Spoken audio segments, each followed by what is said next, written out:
Welcome back to our channel, where we investigate thought-provoking topics and have insightful conversations. In this video, we go over a heated issue: does Donald Trump, a former president, truly despise Muslims? Trump made a number of remarks and policy selections throughout his presidency that provoked heated discussions and criticism. Join us as we review the data and make an effort to provide insight into this complicated matter. Donald Trump made a number of remarks about Muslims throughout both his presidential campaign and time in government that drew a lot of attention and controversy. These comments, which he frequently made during rallies, interviews, and on social media, sparked discussions and prompted questions about his treatment of the Muslim community. At the end of 2015, Donald J. Trump is calling for a total and complete shutdown of Muslims entering the United States until our country's representatives can figure out what the hell is going on, said a source.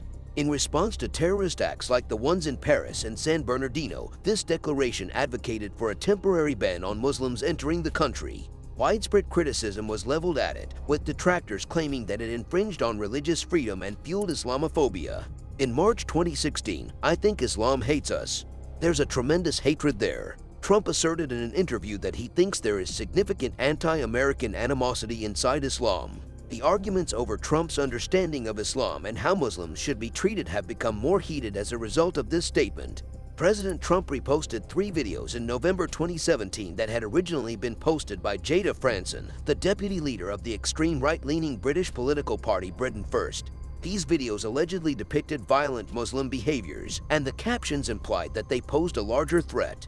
Critics claimed that the retweets encouraged Islamophobia and supported radical narratives, which incited outrage and condemnation. These are just a few instances of the divisive remarks Trump has made against Muslims. It is crucial to note that these quotations only cover a small percentage of his public statements, which sparked intense debate and controversy both domestically and internationally. While proponents frequently explain them as a reaction to legitimate security concerns, detractors contend that such utterances contribute to an atmosphere of animosity and discrimination towards Muslims.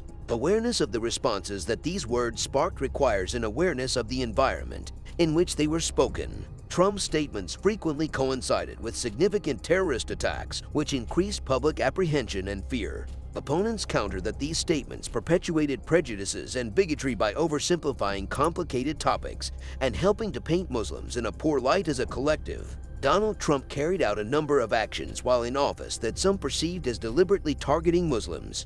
Significant legal disputes and arguments regarding religious discrimination and constitutional rights were sparked by these practices. President Trump signed an executive order in January 2017, not long after taking office, that has come to be known as the Muslim ban or travel ban.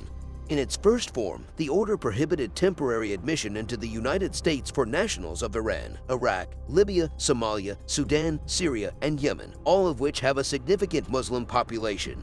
The restriction was challenged in court, with opponents claiming that it discriminated against Muslims because of their religion. In June 2018, the Supreme Court affirmed an updated version of the travel ban following changes and legal challenges. A number of refugee policy adjustments made by the Trump administration were thought to disproportionately affect Muslim refugees. The number of refugees admitted to the United States was significantly reduced as a result of these reforms. The administration also put into place measures that gave priority to the immigration of members of specific religious minorities, particularly Christians from nations like Iraq and Syria. Critics said that these rules unfairly singled out Muslim refugees who were fleeing persecution and violence and amounted to religious discrimination. The Trump administration's heightened monitoring and profiling of Muslims was another issue of concern. Critics claimed that Muslim communities are being unfairly targeted by the development of monitoring programs like the Countering Violent Extremism program. The program, which attempted to stop extremism, drew flack for concentrating mainly on Muslims and possibly stigmatizing innocent people because of their religious beliefs. These laws and activities sparked a great deal of debate and condemnation, with critics claiming that they unfairly affected Muslims, infringed their constitutional rights, and fueled Islamophobia. These policies were frequently justified by their proponents as counterterrorism and national security measures. The discussion surrounding these policies brought to light the conflicts that exist between the protection of civil liberties and freedom of religion and security concerns. While some of Donald Trump's remarks and actions alarmed Muslims and his detractors, it is important to look at how he interacted with Muslim communities both at home and abroad. Despite the controversy, there were times when Trump spoke with Muslim leaders, traveled to nations with a majority of Muslims, and tried to promote communication and cooperation. The Trump administration kept up diplomatic ties with several nations that have a majority of Muslims. During his administration, he traveled to a number of countries with a majority of Muslims, including Saudi Arabia, Israel, and Indonesia.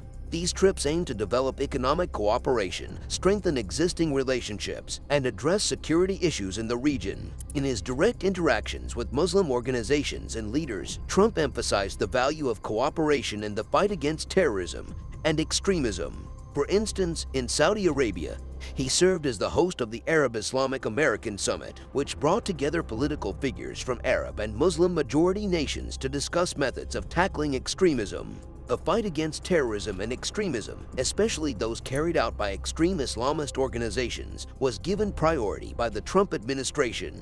In order to improve intelligence sharing, military collaboration, and counterterrorism operations, these initiatives entailed collaborating with nations with a majority of Muslims. Notably, the government backed the creation of the Middle East Strategic Alliance, a confederation of countries with a predominantly Arab and Muslim population, in order to oppose Iran's influence and handle regional security issues. It is significant to highlight that different stakeholders had varying perceptions of these exchanges. Others criticized these exchanges as being little more than token gestures or said that they did not adequately address the concerns of the Muslim community, while some applauded them as positive efforts toward developing tolerance and collaboration. Donald Trump's attitude towards Muslims during his presidency was not just characterized by divisive remarks and actions. He occasionally interacted with Muslim groups at the local level and recognized their contributions to a variety of sectors. Trump interacted with Muslims in America, including those who worked for him. He, for instance, appointed Muslims to important posts, such as Dr. Oz Sultan's senior advisor position in the Department of Homeland Security for religious engagement. Some people viewed these selections as initiatives to integrate various perspectives in the administration. Trump promoted collaboration and interfaith engagement. He took part in activities meant to promote mutual respect and cooperation between those of different faiths. For instance, he participated in the National Prayer Breakfast and the World Islamic Economic Forum in 2017, where he stressed the value of harmony and religious freedom. Trump has highlighted Muslims' contributions to society on a number of occasions.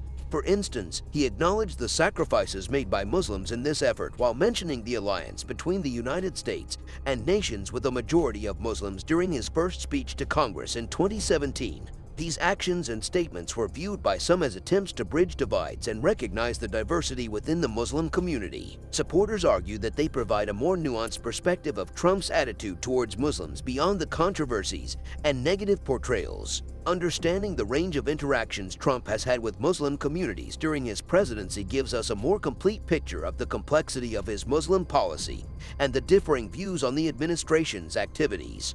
It is difficult to say with certainty whether Donald Trump has enmity for the Muslim population as a whole, notwithstanding the controversy surrounding his remarks and actions against Muslims. Some contend that his words and deeds show a bias against Muslims, while others cite his interactions with Muslim leaders and counterterrorism initiatives as proof of a more balanced position. It is crucial to look at the bigger picture of his administration and the complexity of the situation. Thank you for joining us as we explored the issue of whether Trump actually despises Muslims. This subject ignites passionate debates and poses significant queries concerning the influence of political leaders on the general people. Keep in mind to respectfully participate in the discussion by leaving your ideas in the section below. Give this video a thumbs up if you liked it and subscribe to our channel for more thought-provoking videos. Take care and keep learning until next time.